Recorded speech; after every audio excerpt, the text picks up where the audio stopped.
Halo semuanya, pada video kali ini gue akan mencoba menjelaskan bagaimana cara membuat struktur folder Flutter yang baik dan benar supaya projectnya nggak berantakan dan scalable buat kedepannya ya. Kalau project kalian isinya masih kayak gini, API service, homepage, semuanya dijadiin satu dalam satu folder lib ya, siap-siap ini projectnya bakal berantakan ke depannya kalau nanti projectnya semakin besar ya. Jadi bakal susah buat scalable karena ini dari awal aja udah berantakan gitu ya. Jadi ini adalah salah satu contoh struktur folder yang kurang baik dan kurang benar ya. Karena ini jadi satu semua di dalam folder lib, di mana di sini ada service, ada page, ada model, main.dar, segala macam ini dijadiin jadi satu folder yang mana di sini berantakan dan sangat tidak bagus untuk jangka panjang gitu ya. Nah, di sini gue udah buat project yang struktur foldernya lebih bagus, lebih baik dan lebih oke lah untuk scalable kalau misalkan projectnya semakin besar. Ini bisa dibilang hampir mirip kayak clean arsitektur ya, tapi ini versi simple, versi beginner friendly lah. Gitu. Jadi foldernya itu dibagi jadi dua.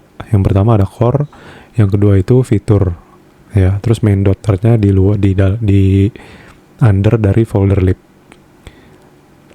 Gitu. Jadi di folder core ini isinya adalah salah satu contohnya adalah bisa constants, terus dim, utils. Jadi di dalam folder core ada folder-folder lainnya. Isinya itu adalah yang bakal dipakai di banyak fitur. Misalkan nanti di constant ini kan biasanya kayak nilai-nilai yang misalkan app name. App name kan dia bakal dipakai di banyak fitur ya. Makanya dia bisa taruh di sini. Terus tema juga pasti kan dipakai di semua fitur ya supaya seragam. Ntar jadinya ditaruhnya di sini juga. Jadi core ini adalah isinya bagian-bagian yang isi fiturnya itu bakal dipakai di beberapa fitur lainnya. Nah, yang utamanya itu adalah di folder features. Jadi kita memisahkannya itu by fitur. Misalkan di aplikasi kalian ada fitur login atau fitur register, fitur home, fitur notifikasi, misalkan kayak gitu ya. Nah, itu dipisahkan di folder ini. Kurang lebih ntar fitur di dalam folder fitur isinya kayak gini. Misalkan di aplikasi kalian ada login sama register, itu kan hitungannya authentication ya. Jadi kita masukin dia di dalam folder out. Atau kalau kalian mau dipisah lagi folder login sendiri, folder register sendiri, itu juga boleh aja sebenarnya. Jadi disesuaikan dengan keinginannya aja. Tapi intinya adalah dia dipisahkan berdasarkan fiturnya. Kalau di sini gue ambil contoh fitur out-nya itu jadi satu untuk login sama register. Nah, di dalam folder fitur out ini ada dibagi jadi beberapa folder lagi. Yang pertama ada data, yang kedua ada model, ketiga ada presentation, keempat ada provider. Provider ini untuk state manajemennya, jadi bisa disesuaikan. Di contoh kali ini gue pakai provider. Kalau misalkan kalian mau pakai blok ya silahkan. Kalau mau pakai controller, getX juga silahkan. Jadi itu bebas aja lah. Intinya adalah ini untuk logic state manajemennya. Kenapa struktur kayak gini lebih bagus? Karena ini lebih mudah scalable, lebih gampang buat dites juga, dan untuk jangka panjang juga lebih enak. Gitu loh.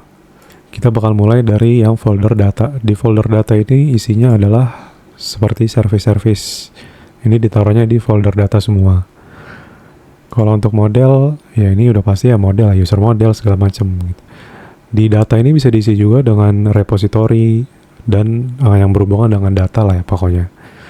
Terus di presentation udah pasti untuk UI-nya ya, login page, register page, dan lain-lain gitu. Untuk di provider sendiri ini untuk controller atau untuk logiknya, fokus untuk logic aja di sini. Misalkan kalau kalian controller berarti ya out controller, kalau block ya berarti out block, segala macam gitu ya. Disesuaikan dengan kebutuhannya masing-masing. Jadi kalau kita mau bikin analogi ya, analoginya adalah di sini kita pakai mall ya. Untuk folder core ini, analoginya adalah dia fasilitas umum. Fasilitas umumnya itu contohnya apa? Kayak toilet, parkiran, itu kan fasilitas umum yang bisa dipakai sama semua orang ya. Maka kita taruh di core, karena dia fasilitas umum. Sama kayak di codingan. Core ini kan tadi isinya fungsi-fungsi atau codingan-codingan yang dipakainya di berbagai fitur gitu ya. Makanya ditaruh di dalam core. Nah, kalau untuk fitur sendiri, ini ibaratnya kayak toko-toko yang ada di dalam mall. Di dalam mall itu kan ada toko sepatu, ada toko baju, ada toko mainan, makanan, segala macam. Nah, fitur itu anggapannya dia tiap tokonya, gitu. Nah, si out ini kayak toko makanan, si home ini toko minuman, segala macam. Jadi ibaratnya kayak gitu. Terus di dalam tiap toko kan dia pasti punya data ya. Data ini adalah kalau di analogi mall adalah gudang barang tokonya gitu. Jadi si data ini analoginya adalah gudang barang toko. Kalau si model ini daftar produk dari si tokonya. Misalkan dia kan ada menu-menu tuh. Menunya apa aja. Nah, ini ditaruh di sini. Kalau presentation ya udah pasti etalase tokonya yang dilihat sama pelanggan, klien. Nah, ini di presentation. Kalau untuk provider sendiri analoginya sebenarnya apa ya, nggak ada sih kayak kalau analoginya. Tapi dia kalau provider isinya adalah intinya lebih ke bisnis logic, fungsi-fungsi. Ini taruhnya di provider atau controller. Nah, apakah di setiap project kita harus menerapkan seperti ini? Jawabannya bisa iya, bisa enggak. Tapi kalau untuk bagusnya ya, kalau kapan kalian menerapkan clean architecture versi simple kayak gini, atau clean architecture yang emang beneran clean architecture, itu dipakai ketika timnya banyak atau timnya besar. Terus yang kedua, projectnya emang bakal besar, bakal scalable lah, banyak fitur segala macam. Nah, itu bagus pakai clean architecture. Gitu. Kalau misalkan fiturnya aplikasinya cuma simple, sebenarnya nggak apa-apa sih pakai yang berantakan tadi gitu. Karena emang nggak perlu yang ribet-ribet, karena fiturnya juga cuma dikit. Jadi struktur folder ini tuh menyesuaikan dengan projectnya itu sendiri. Bukan berarti project simple harus menerapkan clean architecture. Sebenarnya bisa-bisa aja, boleh-boleh aja, sah-sah aja. Tapi itu jadinya kayak overkill karena terlalu habis waktunya untuk setup struktur folder segala macam, padahal fiturnya juga cuma simple doang. Jadi balik lagi, struktur folder itu disesuaikan dengan projectnya masing-masing. Nggak ada aturan khusus atau saklek yang harus diikutin. Oh, harus nerapin folder ini. Oh, harus nerapin struktur itu. Itu tuh nggak ada kalau di dunia pemrograman ya, yang gue tahu ya. Jadi semua tuh sesuai dengan requirement, sesuai dengan kebutuhannya masing-masing. Oke, segitu aja untuk video kali ini. Kalau ada yang masih mau ditanya atau masih bingung, boleh tulis di kolom komen. Dan boleh juga untuk komentar mau bahas apa di next video ya. Oke semuanya, thank you sudah nonton. Bye-bye.